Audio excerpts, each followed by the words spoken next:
The so-called liberal argument, which is probably more liberal today than it has been in many, many decades, they argue that we should have equality.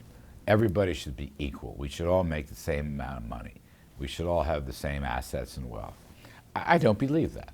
I think that's fundamentally inimical to free market capitalism. I think that's a kind of Soviet, East Europe, old communist socialist model that has never worked. You can't make everybody equal. They try to redistribute income and wealth rather than increase it. My credo here is, instead of making the economic pie smaller and handing smaller pieces to everyone, let's make the pie bigger and get everybody a larger piece. And I think history has proven, really since the fall of Soviet communism, that that model of income leveling is a bad model. It's a model that doesn't work. It took 70 years for the Soviets to fall, but they fell.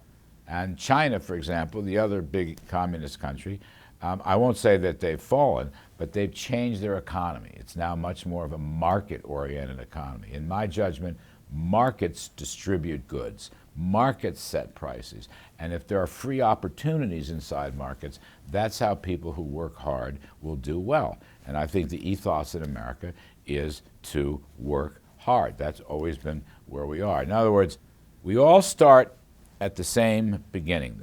The starting line is the same. By law and tradition, we should be prejudice-free, color-free, gender-free, whatever. We all have the same legal starting line. But that doesn't mean we all finish at the finish line at the same. And I think that's human nature. So we talk about this in the book. And in particular, as you asked about tax policy, taxing rich people at high confiscatory rates has never worked in this country. It's outside of our tradition. It's been tried a couple of times. FDR tried it in the 1930s, and it didn't work. The economy was no better in the late 30s than it was when he took over in 1932. The war spending did help, but the great New Deal experiment failed. The great times of prosperity in this country is when we lowered tax rates and we shrank government. We put government in a lesser position. I'm a believer in the private sector. The government does not run the economy. We run the economy.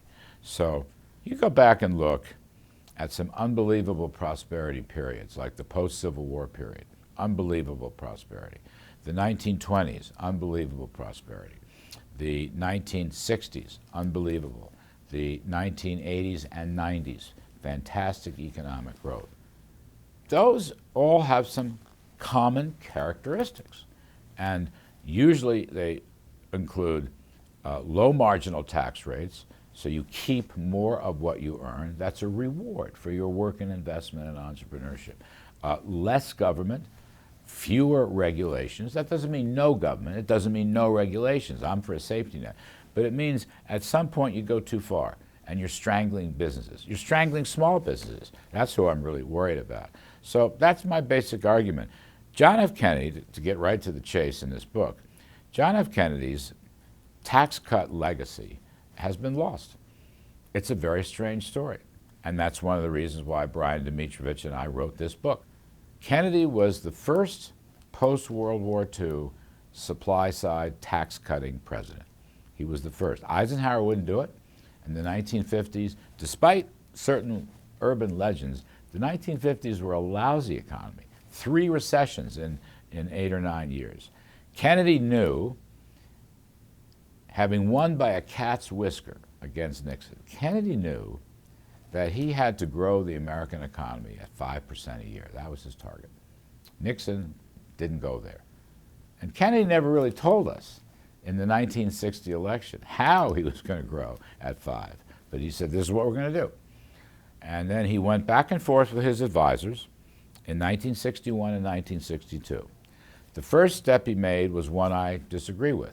He had a lot of government spending, lots and lots of government spending, safety net spending, infrastructure spending, you name it, which his liberal academic advisors suggested to him. That was their idea, spend, spend. and leave tax rates high. You know what the top tax rate was? 91%. It's inconceivable. So you earn an extra $1, you get 9 cents. The government gets the rest. That's a big number. That's a big number. So anyway, make a long story short, or at least this part of the story short, Kennedy had several Republicans in his cabinet. This is an interesting side note, but very important for today. One of them was a guy named Douglas Dillon, who came from a famous banking family. Just like Kennedy, he had as much money as JFK's father, and was a banking guy, and owned a vineyard in the south of France. He was Eisenhower's undersecretary of state. Anyway, Kennedy puts him in the top-tier Treasury Department, and Dillon makes the argument that the liberals were wrong, and that instead we should give men and women more opportunities, more rewards, more incentives to grow the economy. If you get paid more, you're likely to work more. Or if the tax rate is lower on investment for a new business, if you are rewarded with higher pay after tax, you're going to be rejuvenated. You're going to get out there and go for the gold.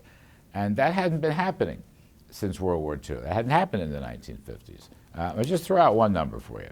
It's in the book. At 91% tax rate, so as I said, you make an extra $1. You get 9 cents, right? The government gets 91 cents. Now, Ronald Reagan, as a movie actor, quit acting because he decided 9 cents on the dollar was not enough for him to motivate him. True story. Kennedy cut the top tax rate from 91 to 70. So instead of taking home 9 cents on the dollar, you took home 30 cents on the dollar. That's an over 200% increase in after-tax income. And Kennedy argued, he was the pioneer, not Reagan, Kennedy, that this will create opportunities and incentives. It'll get government out of the way. It'll get people working harder. It'll get them to take risks to start new companies. A lot of new companies, a lot of technology and Silicon Valley stuff was started in the 60s after the Kennedy tax cuts. That was his argument. And then 20 years later, the top rate was at 70, and Reagan cut it to 28 in 2 steps, 1981, 1986, 28. So now, instead of getting 30 cents on the dollar, you got 72 cents on the dollar. It's about a 145% increase. That's what I call reward. And it's a basic economic principle. We don't work to finance the government. We don't work unless we are compensated for the hard work. We might go on welfare, but that's not going to necessarily help the country. It helps the poor, but we want less poverty. We want more opportunity. So give us more after-tax income. That's what Kennedy did. It's called an incentive. That's what Reagan did, and it's called an incentive. And both times it worked. That's the thing. Kennedy, the Democrat. A lot of people said he was a liberal Democrat. Actually, he was not. He was very conservative. But Kennedy, the Democrat, using a Republican Treasury Secretary, Doug Dillon. Reagan, 20-something years later, the Republican, okay, who wooed Democrats in Congress to get his tax cuts through. They presided over the best economic decades post-war. And it is not a coincidence that they both were tax cutters. And we can talk about this later, but they also wanted a steady and strong, reliable dollar as our currency. But incentives matter. The government does not run our economy. We run our economy as long as we are properly rewarded for our efforts and our entrepreneurship. In the Soviet Union, the Soviets ran the economy. It was horrible. Horrible. Rampant poverty. China was horrible. East Europe, horrible. Latin America, horrible. And then came the free market revolution, and things picked up quite a bit because people had more economic freedom. And that's why I argue this.